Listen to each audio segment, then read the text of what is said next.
Kenzie has our required reading. Hello, Our required everyone, reading. and welcome to V.A.C. Roundtable number 66. And our special guest is live from South Africa tonight, and that is Myrtle Clarke. And she is a legend in international cannabis policy and one of my mentors at the international level. And I can't believe we get to actually sit here and ask her questions. So, thank you very much for joining us. I know it is very early in the morning, as in 2 a.m. in the morning there in South Africa. So thank you for taking the time to join us, Myrtle. Oh, that's a pleasure, and what a pleasure to be around some old friends, some new friends, and I think it was certainly worth staying up for. Absolutely wonderful. All right, with that, we're going to go into the first question, which is it's a kind of a multi-tiered question. It's how did you come to cannabis? When did you originally hear about it? How old were you? What made it your life's work?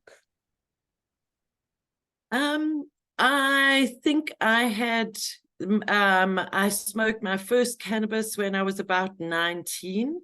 I was at university, and it was just sort of going around. I had a boyfriend who was a little bit older than me, and I remember my first reaction was, "Ooh, but what about the other drugs? Isn't it the gateway kind of thing?" I think that kind of stuck in my mind.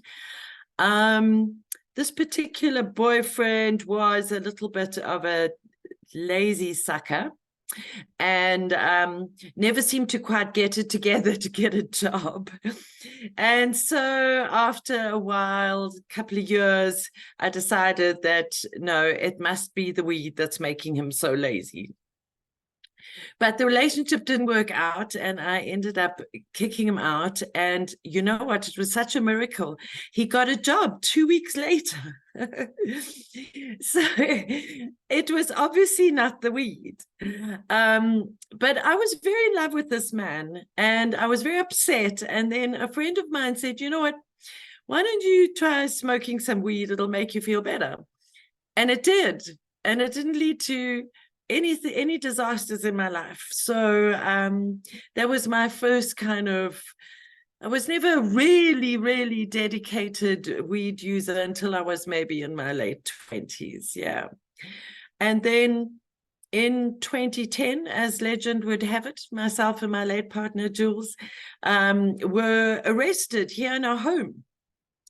It was a typical sort of snitch on your neighbor scenario. We don't really know what went down before, but one night, 2 a.m., just about this time that I'm talking to you, the cops arrived, took down our front gate, invaded our home, kept us freezing cold and intimidated in a home for about 5 hours before dragging us off to jail. And to cut a long story short, we decided that we would sue the government. We were so indignant, and our lawyer that we eventually found, who suggested this, said to us that we were in a perfect position because we don't have kids. We were at that time pretty financially secure. We're both, educated enough to be able to carry such a thing. And we decided, yeah, fuck it. It's kind of enough. So that was 13 years ago, and I'm still out on 1,000 South African rands bail. And one day I'm going to go and get my 1,000 rands bail back. Well, that's quite a journey to say the least. But let's delve deeper into that with our next question, which will be from Councilmember Peggy Jones. Councilmember? Thank you so much for joining us this evening. It's so lovely to meet you. My question is, could you tell us the history of the Daga couple and the trial of the plant? Yes, so after we were arrested, we were advised to seek what's called a stay of prosecution in our high court, which would effectively put our criminal charges, the charges were possession and dealing in dacha. Now, dacha is the South African word for cannabis. It's quite controversial, a bit like marijuana. It has its roots in our First Nations Khoi and San language, and it actually means intoxication. And during apartheid, the word was bastardized by the apartheid forces and into the word dacha, which is very guttural. And in Afrikaans, you can say dacha is chacha, which means basically weed is terrible, and it rhymes nicely. So we applied for the stay of prosecution to have our criminal charges put on hold pending the outcome of our challenge to the South African Constitution on this prohibition of cannabis.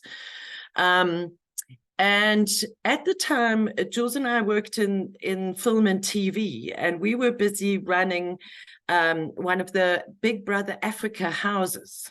And it was a very intense job. It was the cameras were rolling 24 hours a day for 96 days. And we were arrested and blah, blah, blah, and blah, blah, blah.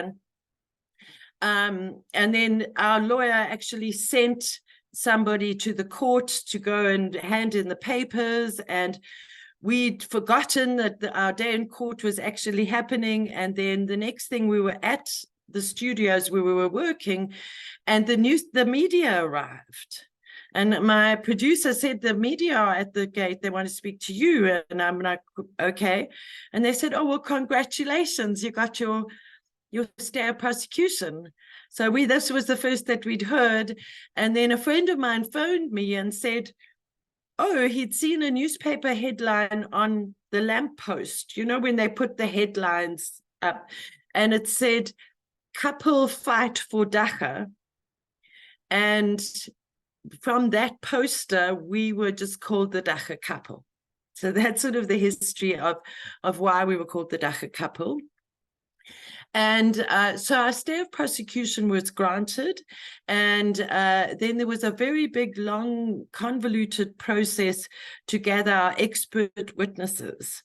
And the court was delayed several times, and we eventually landed up in the Pretoria High Court in August 2017. We'd booked 14 days.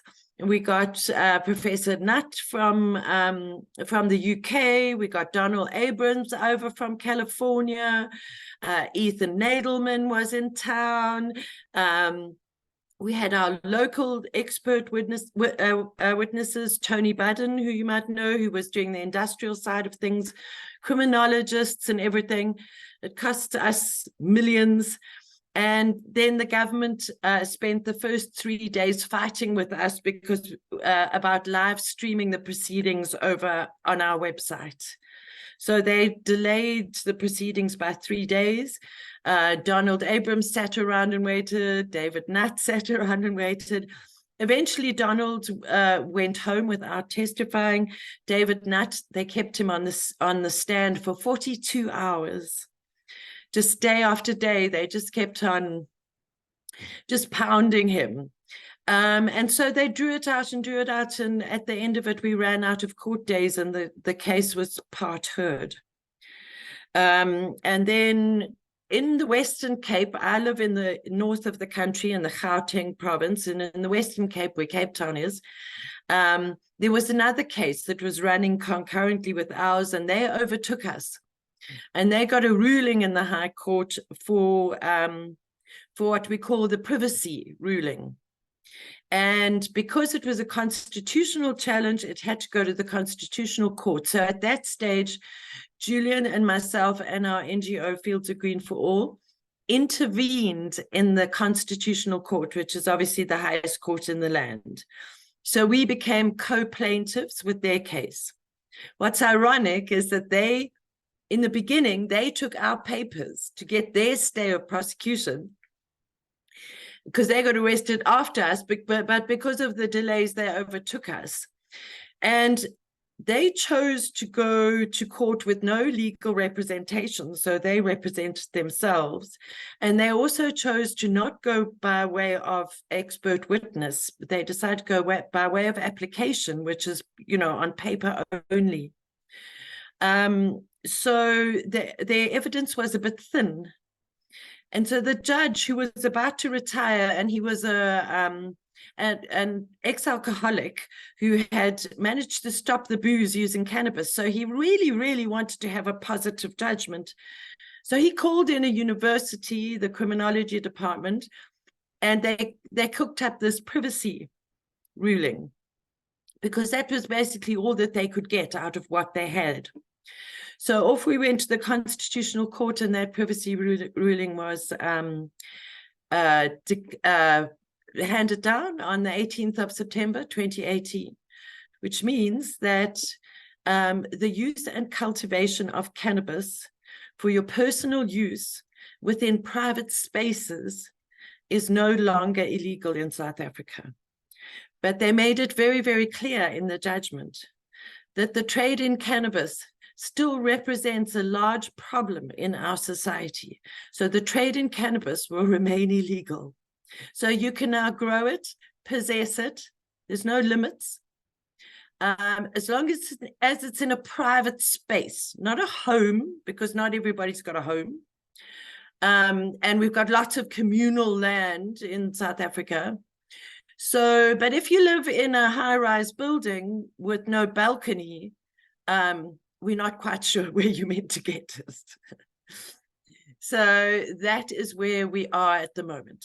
My case in Pretoria, I'm the last remaining plaintiff. As you know, Julian passed away in 2020, and our other co-plaintiff passed away from cancer last year. So my case is still open in Pretoria. So our government know this, and I'm kind of dangling the carrot, because they know that if they don't give us constitutionally sound, evidence-based laws and regulations in South Africa, I'm just going to go back to court. So at the moment, we're in this horrible kind of time where we're having to deal with the government, and they blow hot and cold. 1 minute you've got a seat at the table, and the next minute you're not invited to the meeting, So I don't really relish dealing with the politicians, but it's interesting. It's an art. It's like you've got to learn this whole new way of dealing with other human beings, because now it's politicians. So that's where we are. And it's crazy in South Africa, because there's just weed everywhere, and there's social clubs, and there's pot shops, and there's still your normal street market and everything, and everybody thinks they're legal and nobody is.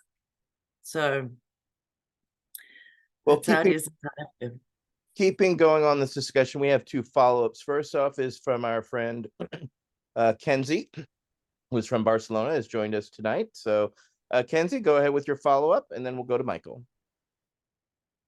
Can you hear me? Yeah.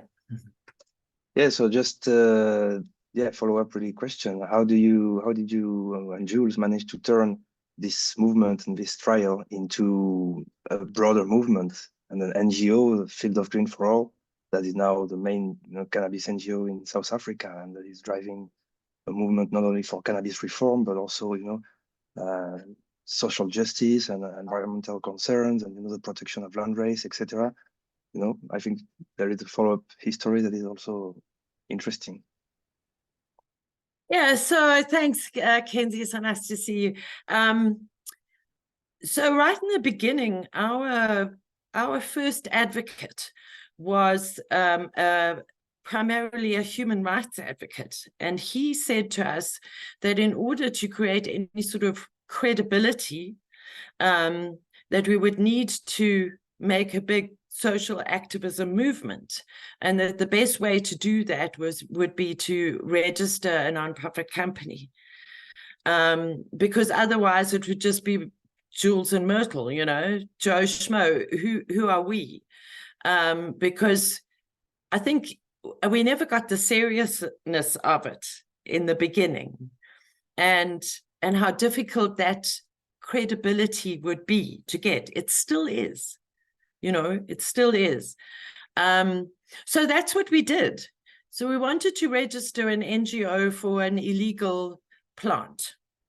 And then luckily through the social circles that we move in, and through university friends of mine from a long time ago and whatever, we just so happened to have quite a lot of friends in NGO circles here in Johannesburg. So we picked everybody's brains. And so many people said to us, oh, do you really want to get in the NGO sector? And we thought we'd be able to do this on the side, you know, and carry on with our movie work. It didn't really work out that way. And luckily we got an organization called the Pro Bono organization to help us, and we registered Fields of Green. And then through that process, we actually were taken on by a very big law firm here in Johannesburg, because our original lawyer had said to us, listen, this case is going to get too big for me. I'm just a small commercial law firm. You need the big guns. So through the process of registering the NGO, we met this law firm. They helped us through the process, and by the time that they'd met us and spoken to us and realized that they could get to see their name in lights one day, you know, they offered to take on our case. And then we just, Jules and I just decided right in the beginning that we would just poke our nose in wherever we could and say yes to everything that came our way.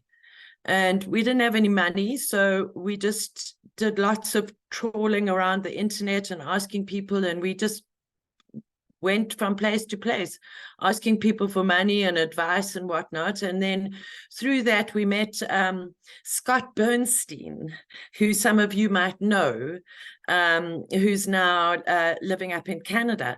And he said to us, join the Vienna and New York NGO committees, because there you will find a lot of people who really do know what they're doing, and they'll be able to teach you what's going on. And this was even before we got to Pretoria. And then people said to us, you know, you really must go to New York for UNGAS. So we raised the money. I remember it was the week before 420 in 2016. We raised the money, and through the NGO, registered our tickets to get into the UN. And then that's where we met Amy King and Michael. And mind you, I think Michael was stalking us. He didn't really make himself known. And Kenzie, and no, Kenzie wasn't there. And then the rest is history. So that was how the NGO developed. Just like say yes to everything. And then eventually you'll know what you're doing. Something like that. And the other follow-up will be Michael Crowitz. Thanks. Oh man, I can't thank you enough for taking the time in the middle of the night to hang out with us, Myrtle. These roundtables for Veterans Action Council are very much part of our thought process, and I find it really, really valuable to have this sort of public-facing, very transparent thought process. I think it's fantastic, it's unique, and it's very, very cool. And before I ask my follow-up, in sort of response to what you just said, I feel like I need to tell a very, very short story, and that is how my perspective of meeting you, basically.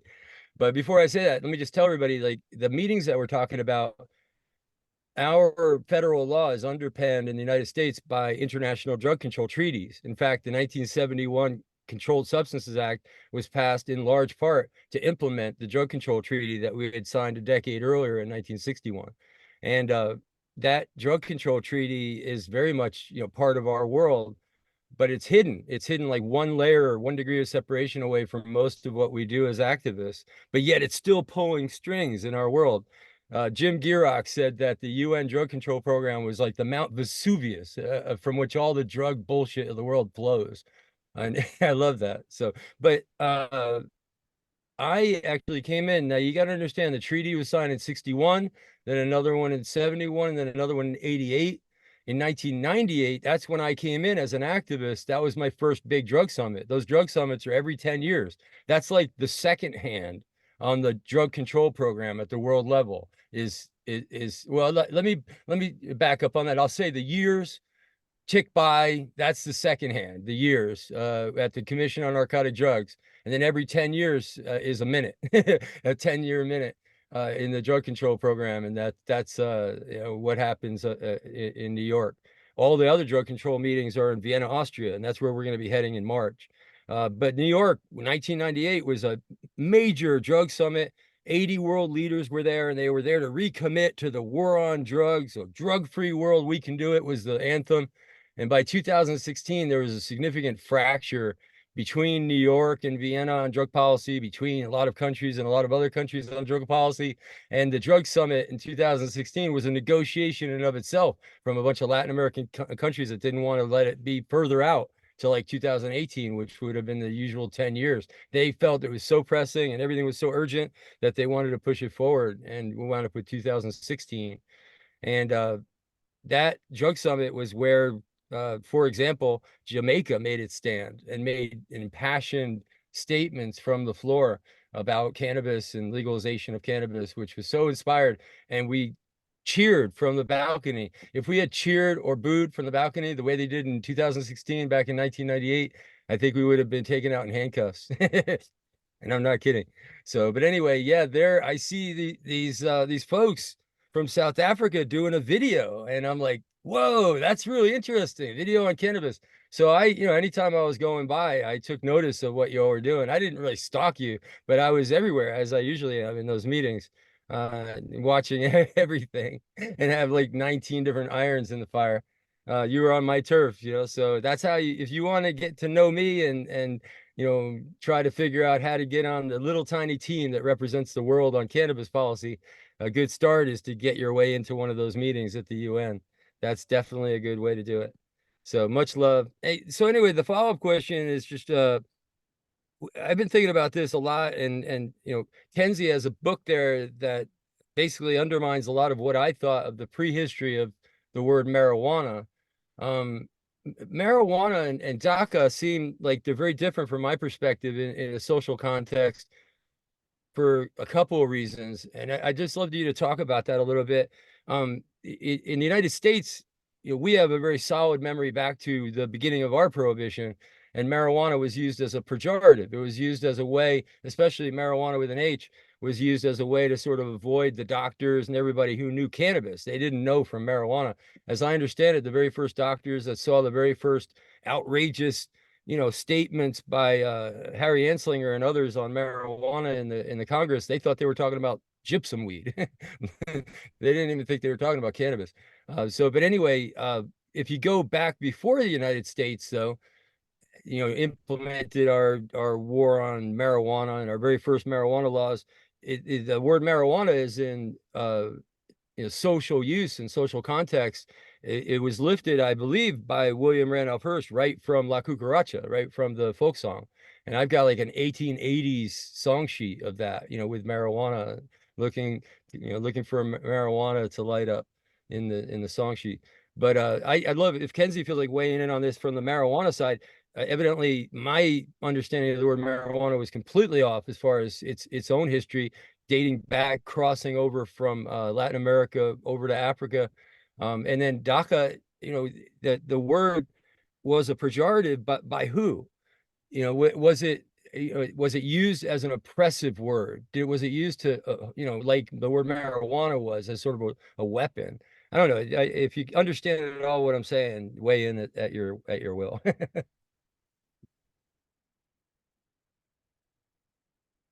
Well, from the DACA point of view, the original word was actually spelled DACHA, and it meant intoxication. But it was definitely a stigmatizing thing during apartheid, because in 1976, like you were saying, it was 71, one of the conventions were passed, and then South Africa had apartheid since 1948, but in 1976, cannabis was made officially completely and utterly illegal. And within 6 months, 70,000 black males had been arrested on dacha charges. So, and then it was during those middle to late years of the 70s that the word dacha actually began to surface as being used by the police and the powers that be and whatever. But from a South African point of view, we had always read that marijuana was a racist term, that it was used as a, as a stigmatizing agent. So in South Africa, we don't encourage people to use the word marijuana at all, because it's not our word. Our word is dacha or nsangu, or we've got 56 different ways of saying it in Africa, as you know from our t-shirt. So we prefer not to use the word marijuana. It's weird. There's some companies in South Africa called marijuana this and marijuana that, and it's just a little bit jarring. But I've since come to realize that the history of the word marijuana is that maybe a little bit more complex and nuanced than the history of the word dacha. Yeah. Yeah, well, I can't say a word on that since Michael asked, but indeed it's in this book that I really recommend by US researcher Chris Duval, The African Roots of Marijuana. And it's about the history of cannabis and hemp in Africa, but also the history of the world marijuana, and citing a lot of etymological research and a lot of research done on that. It seems that the origin of the term marijuana is maybe the most North American sort of term that can be, because it comes from Africa, from the word Riamba, which was used by Bantu peoples to refer to cannabis, and Riamba with the ma before, ma Riamba, I think it's plural form, so it's the cannabis or something like that. Ma Riamba was traveled with the people that were victims of slave trade from Africa to Central America and the Caribbean. And we still have in Colombia mariambas. I mean, there is some in Colombia still some kind of word that looks like that is used to refer to cannabis. And this going north to Mexico and through the influences of native languages from Mexico and southern United States, that was turned into something that in the end looked like marijuana, which is a Spanish term, Mary Jane in Spanish. And because of the close-byness, people ended up using marijuana. This is over centuries and so on. But it's really interesting, the geographical trip of that word and the influences it got from African cultures, from Caribbean, Central American cultures, and even European cultures in America, like the Spanish. And finally, marijuana, used by English-speaking people in the United States. I think it's a fascinating history, and maybe there is much more to be proud about the history of this world and of this word than associating it necessarily with prohibition. So yeah, that's an interesting thing to reconsider. Okay, our next question will come from Tony Landry. Councilmember Landry. Oh, thank you for being here, Myrtle. I've been a fan of yours for a while, about 3 or 4 years now, following you. My question is,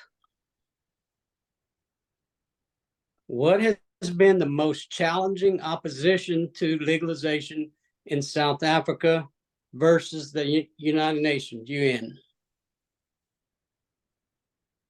Thanks for your question. Hi, Tony. The most challenging opposition in South Africa has certainly been from the religious fundamentalists of all types. That has, they've been the ones that have been lurking in the background in various government departments, like our social development department, and in the form of opposition in the trial of the plant. We had an organization called Doctors for Life, who are really right wing and very, very conservative. They joined the government in opposition to us, and also a lot of opposition from law enforcement. We still run our most active campaign as our Stop the Cops campaign.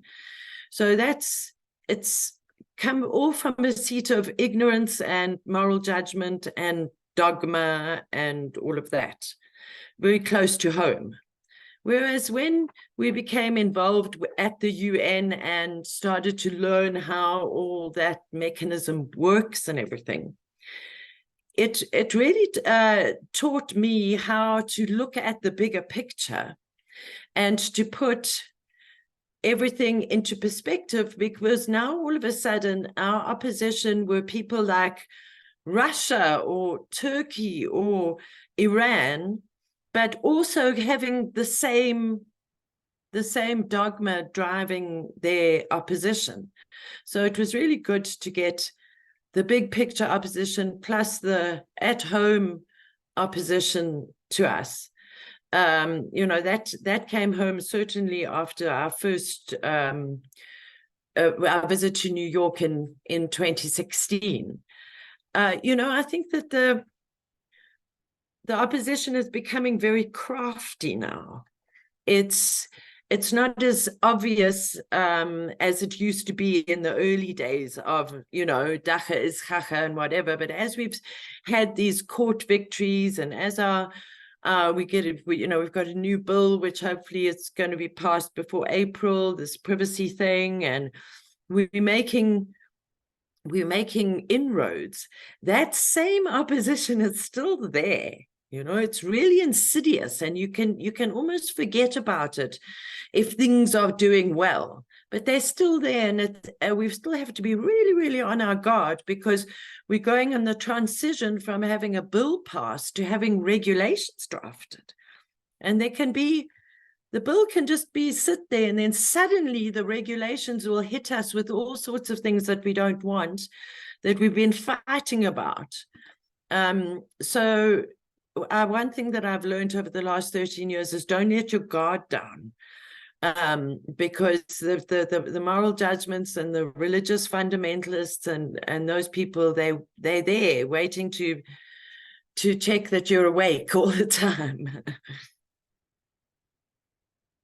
All right. Thank you for that.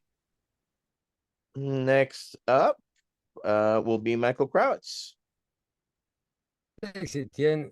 So this question actually bubbled up a long time ago in the margins of our, thought processes of how we look at this stuff from a sort of a world perspective. And it just struck, I think Kenzie might have been the one who brought it up, that it struck us how many countries had actually invalidated their national cannabis law in the courts on a constitutional,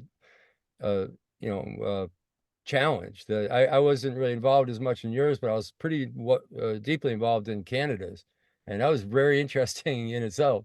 So anyway, the question is, what does it say about the international treaty agreements that inspire national drug policy when so many countries like Mexico, Canada, and South Africa have had their national marijuana laws invalidated by the court for reasons relating to medicinal access and human rights? Well, I think it says that we don't really have treaties that are fit for purpose. Although we did make such strides, in 2018, 2019, we made such strides at the WHO, and then with the rescheduling and everything like that. But and something that you've taught me, Michael, is to have patience, and also to realize that the ignorance of our governments to these international processes is something that we can spin to our advantage. Because we had a big government meeting, roundtable thing in June this year. It was called the V.A.C, which means to hurry up. The V.A.C Action Lab, and I told a whole lot of you about that. It was very interesting indeed. And we sat there and had to bear having the government tell us, oh, but what about the international treaties and all that? And when I asked them specific questions about the international treaties and cannabis for medicinal and scientific use and blah, blah, blah, blah, the people couldn't answer my questions. So I've found over the years that we have such an important role to play in bridging the gap between what's happening at home and the way that they are weaponizing our signatures to these treaties against the ignorance of our people, because there's not too many people who know really, really what's going on there in Vienna or in New York. And I've seen the South African delegation there. They're either not there, their seats are empty, or they sit there and they sleep. You know, it's a nice trip to Vienna, and it doesn't really matter if you get home and you don't really know what you're talking about. So it's nice that our government now know that at least Fields of Green for All is going to ask you difficult questions if you don't get it right when it comes to the international treaties. And stop using it against us and saying, oh, but we can't do this because of the international treaties. That time is over. So that's what's been really really helpful for me, because yeah, that's what they like to do. And South Africa also think that if they take strides ahead, then somehow some sort of aid will be compromised. And we know now, and I know from the African Civil Society consultations ahead of the midterm review next year, that there is no way that aid will be compromised, except maybe by places like Russia, if African countries advance their cannabis laws within their borders. So we've made great strides.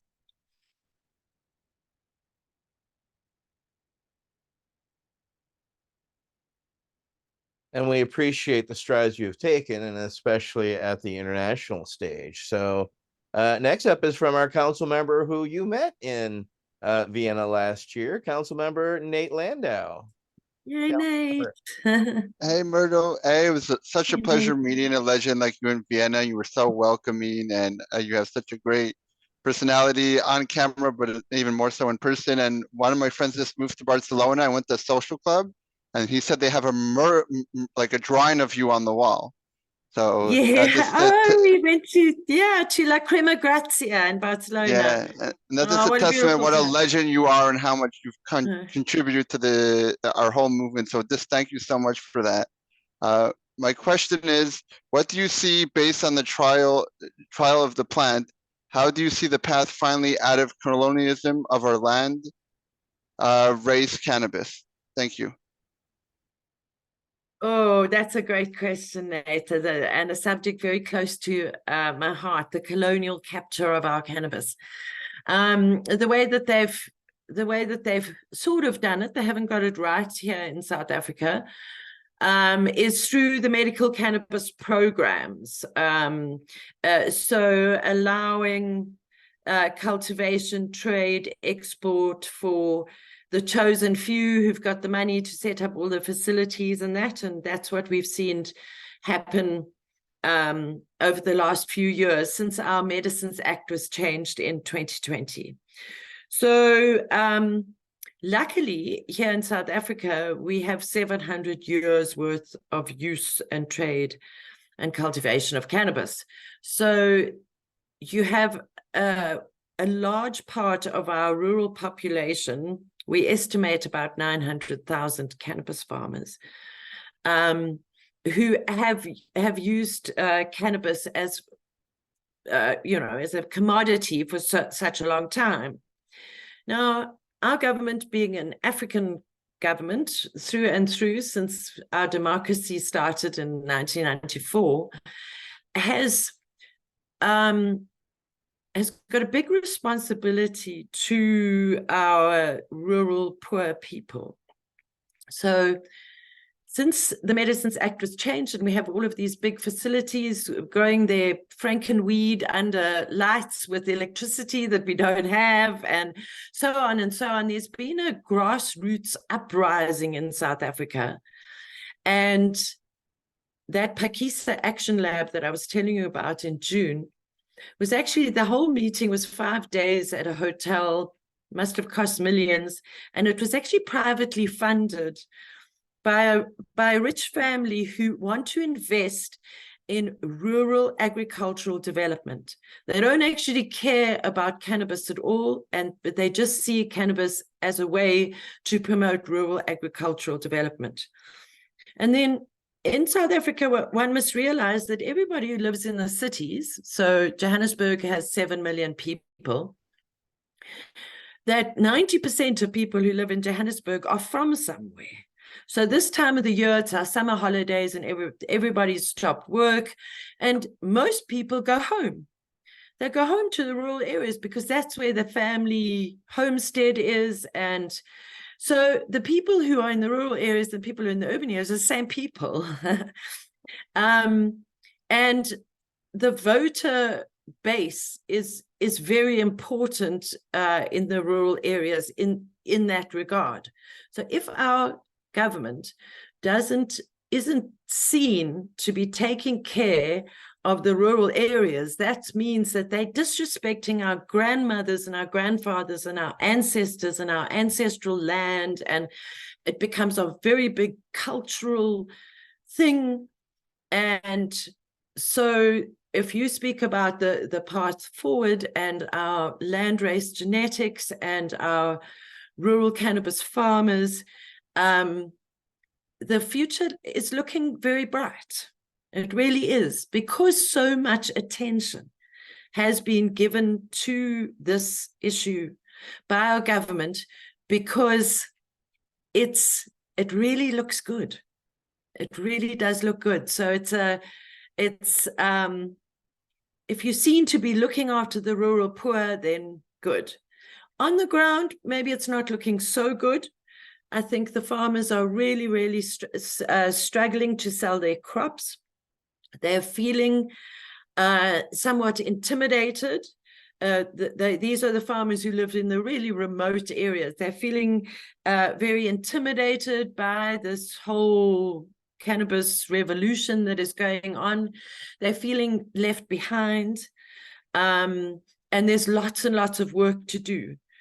But I would rather be optimistic about things like our landrace. We might not be able to look at it in the same way as we always have. In other words, you have the people living in the remote valleys collecting their seeds every year in paint tins.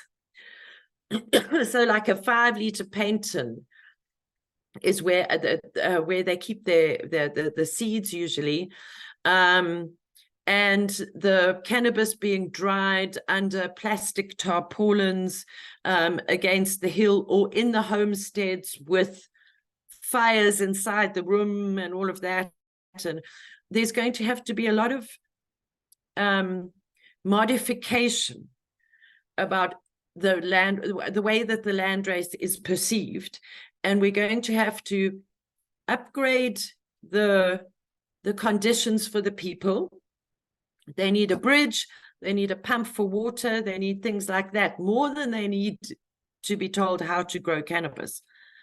And then we need to bring in a whole 21st century approach to marketing our landrace. We can't just be keeping it there in the rural areas and hope that it's going to survive. I think we've got to call in all the experts. South Africa is a signatory to the Nagoya Protocol. Kenzie's busy introducing us to the work that's going on at the World Intellectual Property Organization in Geneva, and they have their Department of Traditional Affairs. So as far as the land race, future of the land races, I think it can really be rosy as long as we pay attention. And that's the key, is to pay attention and be wary, because our prohibitionist friends like to strike in the dead of the night when we're not paying attention. So, you know, as we used to say in the military, be alert. The world needs more alerts. Nick has a follow-up question to his question. So, Councilmember Landau.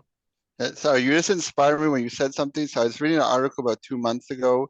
There's a kingdom right next door to South Africa that used to be called Swaziland. I don't know what it's called today. And they have a thing called Swazi gold. And apparently they backpack it over the border and sell it in cities. And I was wondering, is that impacting the difficulties of the local South African farmers to sell their products in the city because of the competition with Swazi gold? Or is it not related? Oh, no, it's very much related. You know, our borders around Southern Africa were drawn by the colonial masters, and they certainly weren't drawn along tribal or family lines, you know. People like Cecil John Rhodes just came along with their horse and rode in a straight line and said, okay, that's your country kind of thing. So Swaziland is actually just 4 hours drive from Johannesburg, so it's really close by. It's also a small landlocked country, very mountainous, that's ruled by a despot king who's about 40 years old, and he has about 200 wives. And he also monopolizes all the industries, from everything from agriculture to cell phone networks to everything. So it's largely quite a poor country with a rich king. But it also has a very, very rich cannabis legacy. And most of the cannabis, I would say probably 50% of the cannabis that I used to smoke as a student, whatever, came from Swaziland.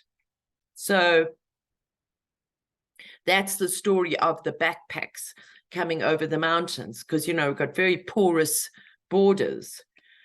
And so now the Swazi farmers are actually having the same dilemma as our other rural farmers within the South African borders, as are the farmers in Lesotho, which is another mountainous landlocked country within South Africa.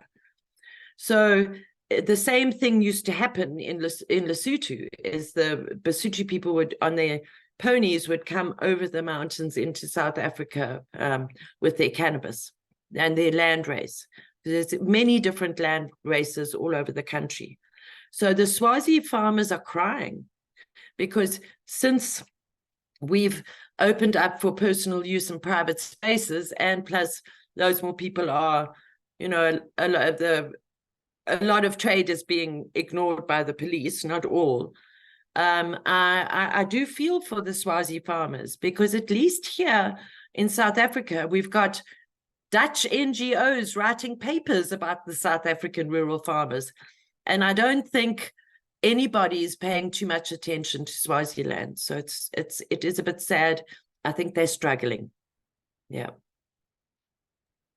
Thank you for that breakdown. That is very helpful for people to understand the economics at play, because, our existence in the United States was reliant on south of the border, crossing until we were able to get things, established and on point here, domestically. And that's still not legal across the board either. So, we empathize with the economic realities that you face due to prohibition and, unfortunately, access points, which is something that many people around the world struggle with. But we appreciate the hard work you're putting in to make sure that South Africans and others have access. Next will be Councilmember Michael Green. Councilmember Green, good to see you. Good to see you. It's been a while, too long, my friends. And this has been what I've caught. I'm a little late. It's been a most amazing, informative discussion. The depth of your knowledge, the passion that you are lending this, Myrtle, it's mind-boggling. And no, we've covered some geopolitical, social, and economic issues. I guess the question is, I understand it formulated by the group, goes to, you're aware of the truth of cannabis and you're speaking this truth to the United Nations as a human being, as an individual, with doubts, with mantled, if you will, shrouded in the truth. What is it like for you as a person to address the United Nations speaking to the truth? Well, I must say it's been, thanks for the question, it's been unbelievable, you know, in the true sense of the word, unbelievable. Because you sit there in those hallowed halls and almost pinch yourself and say, there's big decisions that are being taken here. No, I think it's been a huge responsibility for me as a person, because I have to come home and max out that experience that I've had over there. It's very easy for people in South Africa to point fingers at us, and they do, and say, oh, you just ran off to the United Nations and you don't, you know, you don't care what happens in South Africa or whatever. It's very easy, people who don't understand the importance of creating the bridges between these huge institutions and the people on the ground. If anybody does have any beef with you, they'll say, oh, well, you're always going overseas and you must be very rich. You're just going to go listen to all the white people over there. That's a perfectly common one. So that is, it's very challenging, and one just has to dig your heels in and say it'll all come out in the wash in the end, why this stuff is so important. Sometimes you can't explain it to everybody, and that's super frustrating. On the bright side of it, it's been, what a trip it really is to go off to Vienna. And, you know, I went to the DPA conference in Arizona in October, and to just be there with 1,400 drug policy activists and just have everybody in the same room who's on the same page as you. That is such a pleasure, you know, to arrive in Vienna and know that I'm going to go and see my band of crazies, I like to call, you know, our cannabis embassy, if you like. You know, how we all ended up together is some sort of a miracle. I don't know, we all sniffed each other out. And to me, it is the best kind of community, because sometimes at home in a place like South Africa, it's a bit lonely on the drug policy front. And to just be with people and be with you guys tonight, knowing that everybody has a lived experience, and that everybody has, in this room at least, and hopefully those people who are tuning into the live stream, have got a vested interest in really getting to the core of what it is that we do. Because sometimes it's really strange to try and explain. People say to me, what do you do? And I say, well, I'm a cannabis activist. And they're like, what? Like, what's that? I say, well, I fight for cannabis and drug policy and all of that. And then, yeah, so I get that often. So to be with people like you in the room and all of that is just like, whew, it's like coming home. It's like being in my own office with my team who get me and who get the issues. Yeah. Thank you for that nice personal question, Michael. Welcome.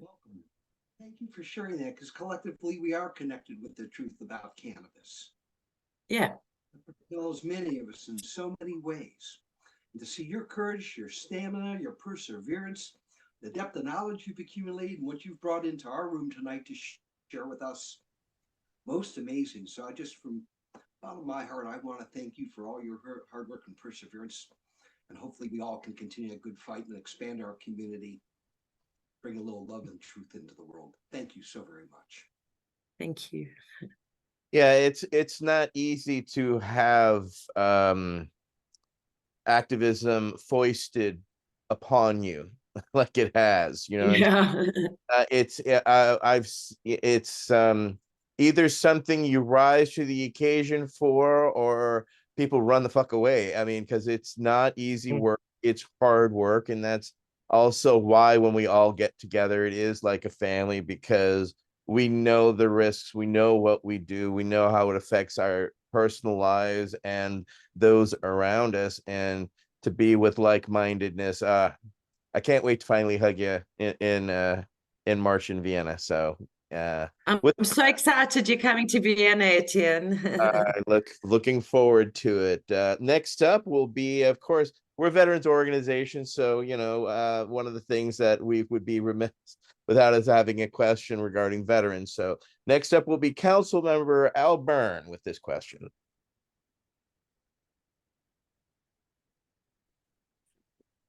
Thank you for being here, for being speaking to us in the middle of the night.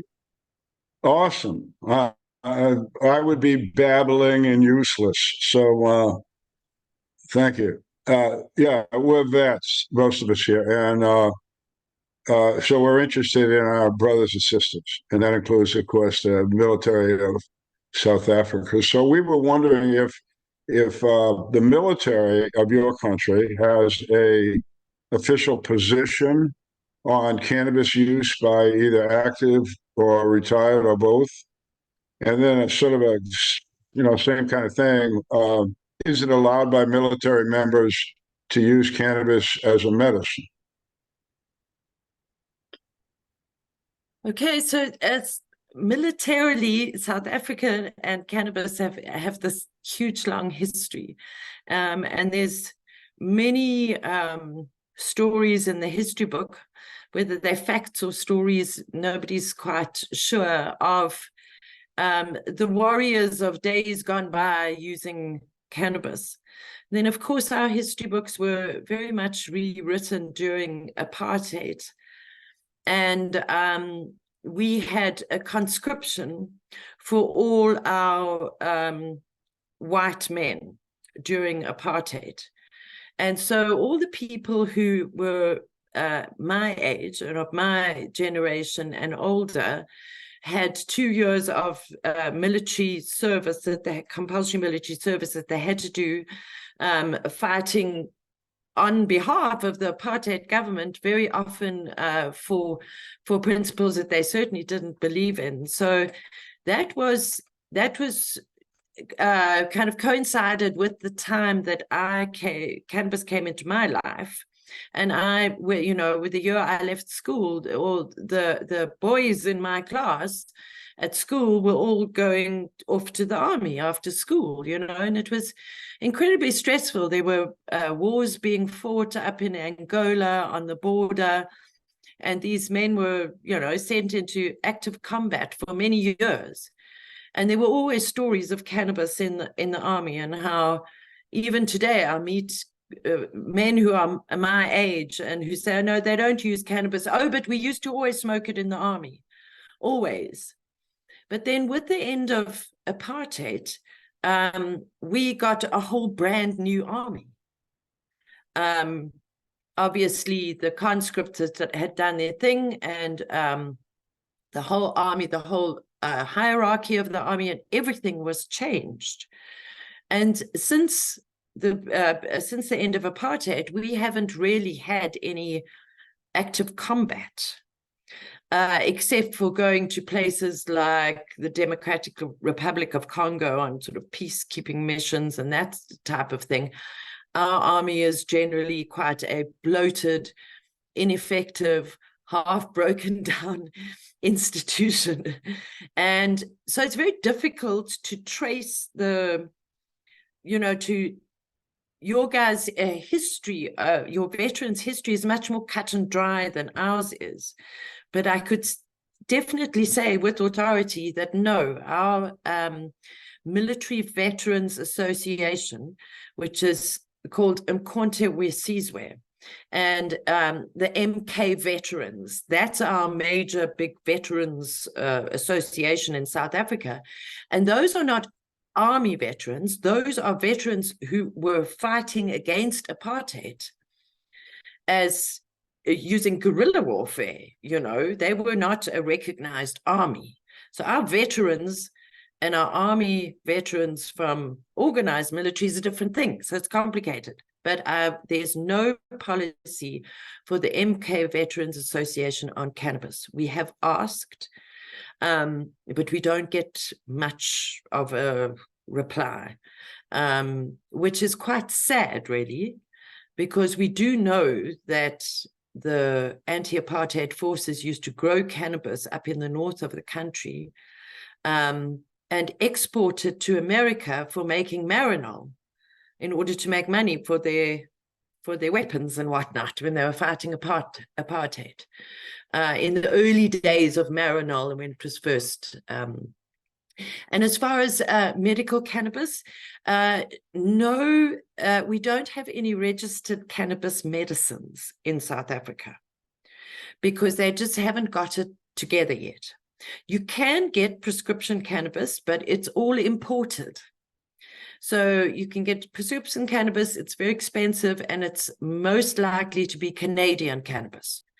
And that I have seen is not very good quality at all, but it's certified and it's whatever and whatever.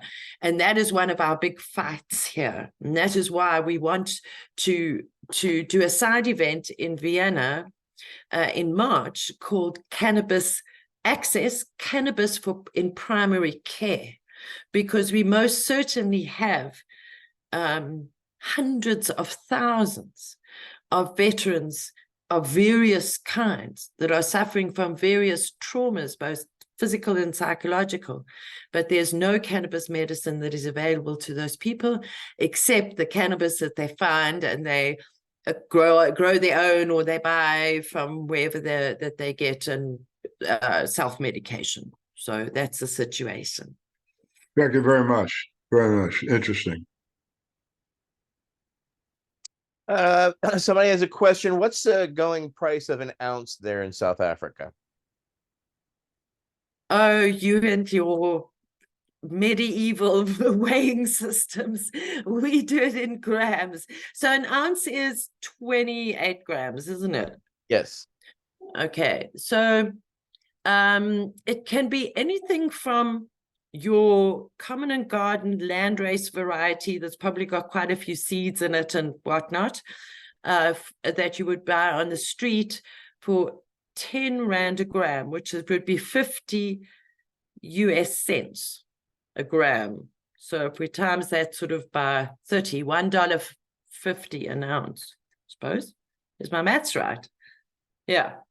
All the way to 250 Rand a gram, which would be, if you divide that by 20, would be what in dollars?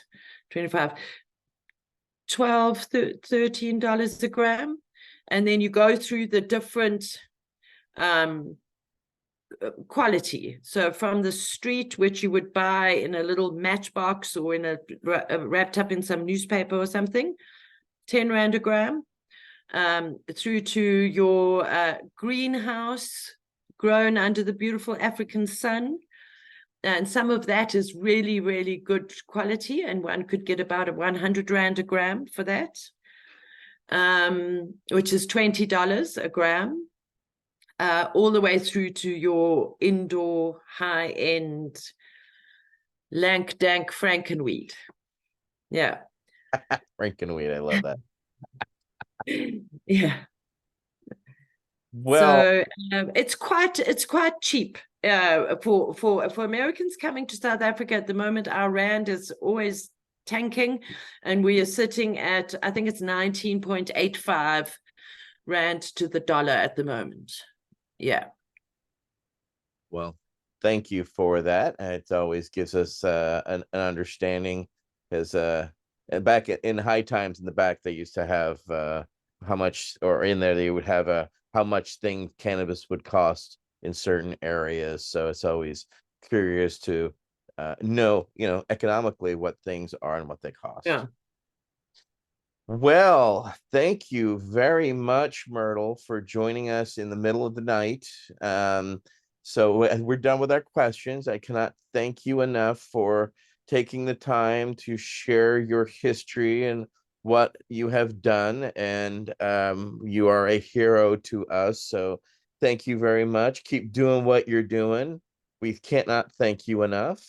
I want to thank our members, of course, Peggy Jones, Tony Landry, Michael Krawitz, Al Byrne, Nate Landau, Kenzie joining us from Barcelona, Michael Green, and myself. I'm Etienne. And I cannot thank you all enough for joining us for our V.A.C. Roundtable number 66 with Myrtle Clarke from South Africa and Fields of Green for All. So thank you very much and have a great rest of your evening. Thanks, everybody.